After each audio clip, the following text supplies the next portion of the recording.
Hey everybody, welcome back to Kids Ministry Online. It's April! It is April. We are a little shocked over here. We are actually starting a new series since it's April. For the month of April, we are talking about things that are upside down. Upside down. Kind of like this world. I don't know about you, but maybe you were happy not to be going to school for the first few weeks, and maybe now you're going crazy. Stir crazy, you've played so much Fortnite and so much Minecraft and so many Roblox or whatever you're playing it, you're going nuts now. Yeah. But upside down.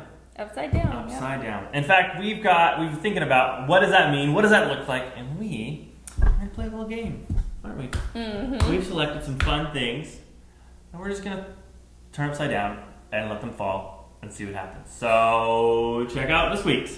Hey guys, my name is Chaz because I'm extreme, and we're gonna throw some stuff from on high. Because what better thing than upside down is gravity? So we got a few fruits and we're gonna see what happens. Let's go! First up, a tomato. Here we go. Are you guys ready? Count me down! 1, 2, I'll throw it up, 3! Carnage! Extreme.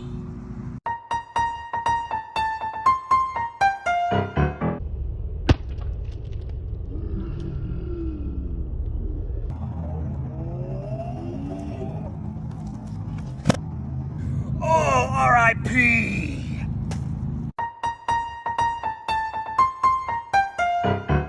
Last one, watermelon. Let's see what happens. Here we go! Here we go!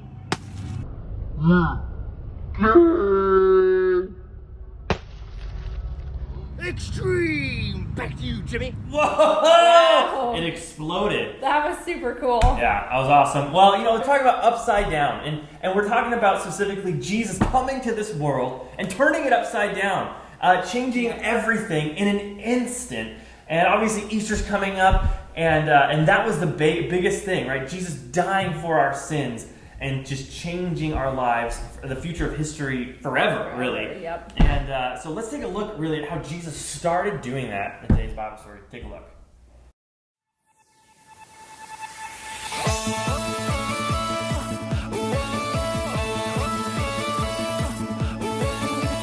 Greatest day in history. Death is beaten, you have rescued me. Sing it out, Jesus is alive.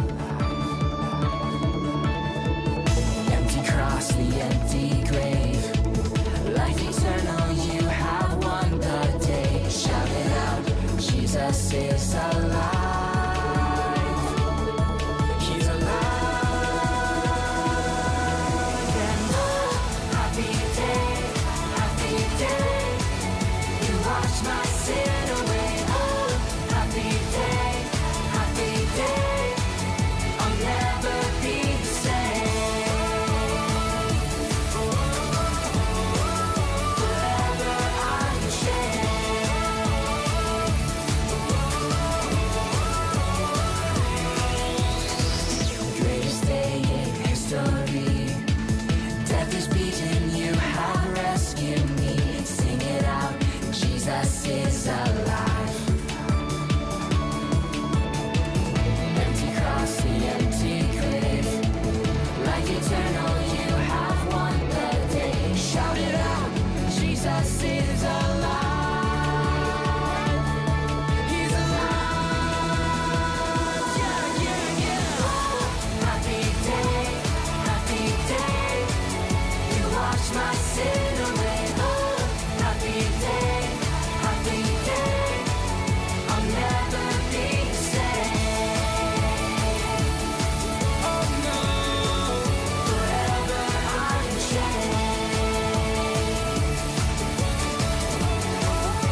my sin away. Oh, happy day, I'll never be the same. Oh, happy forever I will change. I am changed, I am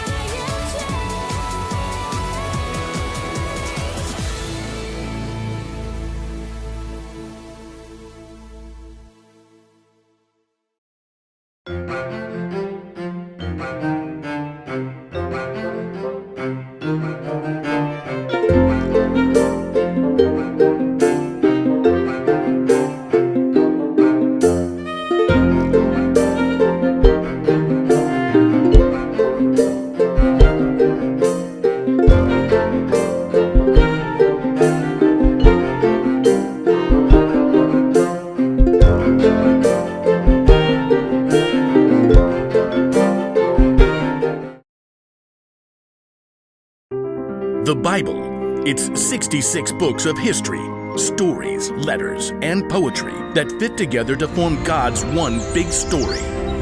The epic adventure of how He created us and loves us so much that He made a way to rescue us. As we travel through the Bible, from Genesis to Revelation, we discover people who met God and found their lives changed forever. And now for an amazing story, inspired by the book of Matthew, chapter 26, verses 36 through 56. For months, the Jewish religious leaders had been plotting to silence Jesus. He called us pretenders, snakes! On the Sunday before Passover, Jesus entered Jerusalem to great cheers from the crowds. Blessed is the one who comes in the name of the Lord. But even as the crowd swarmed in to see what Jesus would do and say, one of Jesus' closest followers, Judas, went to the religious leaders with a very sneaky plan. What are you willing to give me if I deliver him over to you?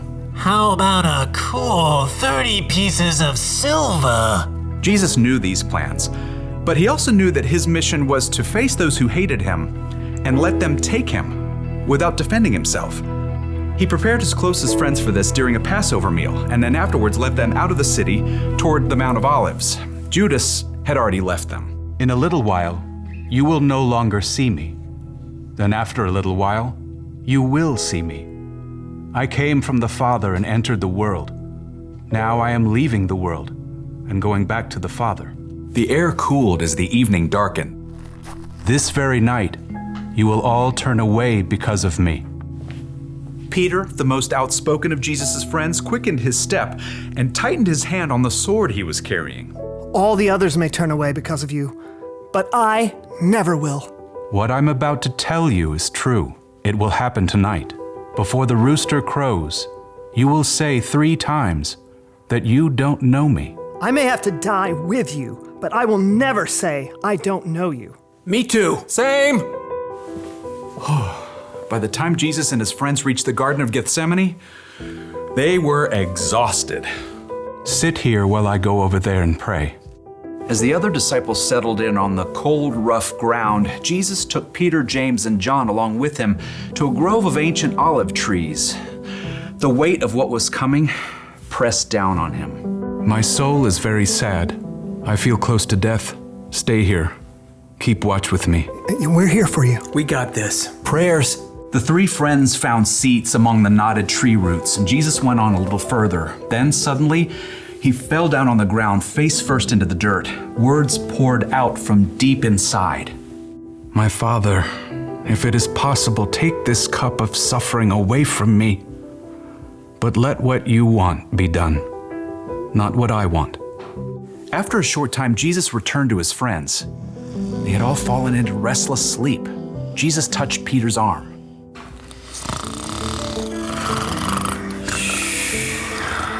What? Huh?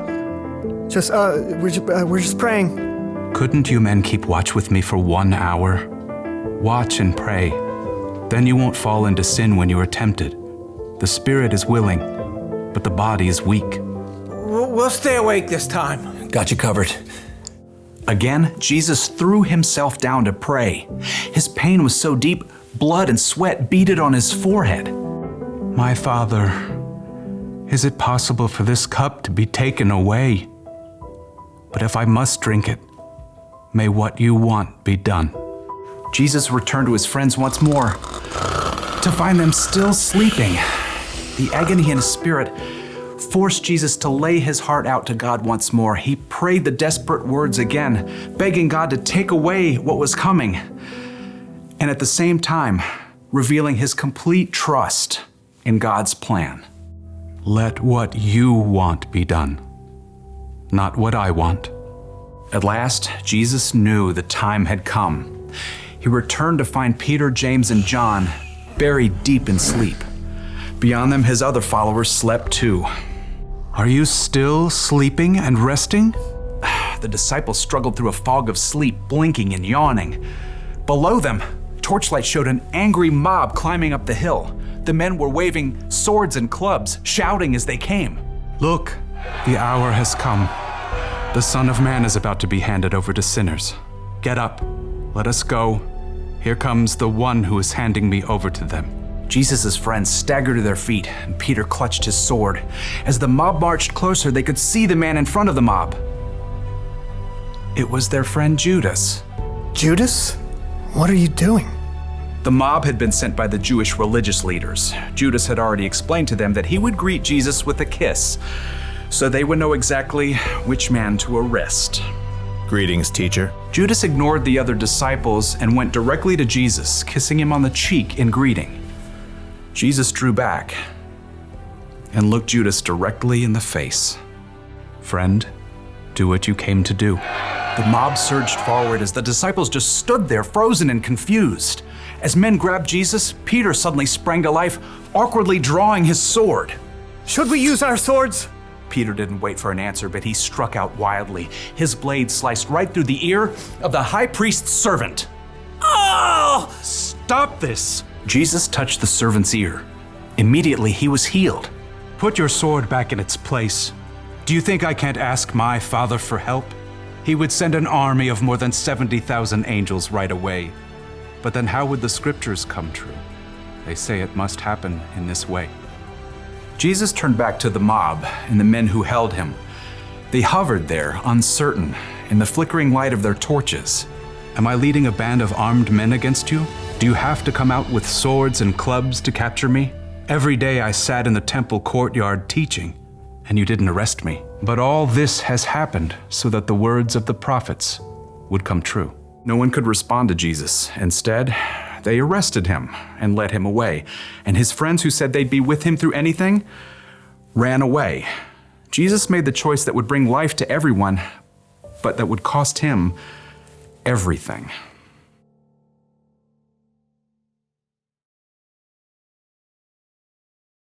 That was a good backstory. Yeah, so good. Yeah. It's crazy. Jesus, right, he knew what was coming. He knew that he was about to die for us, and you see him in the garden just praying for God, and in that moment he humbled himself. He knew it was coming, and he was still willing to do it, guys. And that's what we're talking about today, guys. Humbling ourselves, putting others first by giving up what we think we deserve. And it actually makes me think of another story, Cassie. Right before this, Jesus was in this room with his buddies, his 12 disciples, and they're having their meal together, the Last Supper, and he decides to do something that was unconventional. He decides to wash their feet. Now, I don't know about you, but I don't like washing feet. I don't think about washing feet. But back then, it was pretty normal, right? Can you imagine walking around, you've got sandals on, these roads are probably dusty. Dirty. Yeah, they've got a lot of animals, so there's probably animal droppings and on the ground and all that stuff, and you're walking through it. And so one of the most customary things back then was when you came into a house, you would get your feet washed. Now, I don't know about you. Like, you've probably got chores. Do you have chores when you were little? I do have chores. Yeah, what was your worst chore? Toilets. Oh, toilets were the worst. Yeah. The worst. They still are. I remember when I was younger, I would clean the toilets, and if I had that chore that week, my brothers would purposely miss. It was the worst. Anyways, totally random.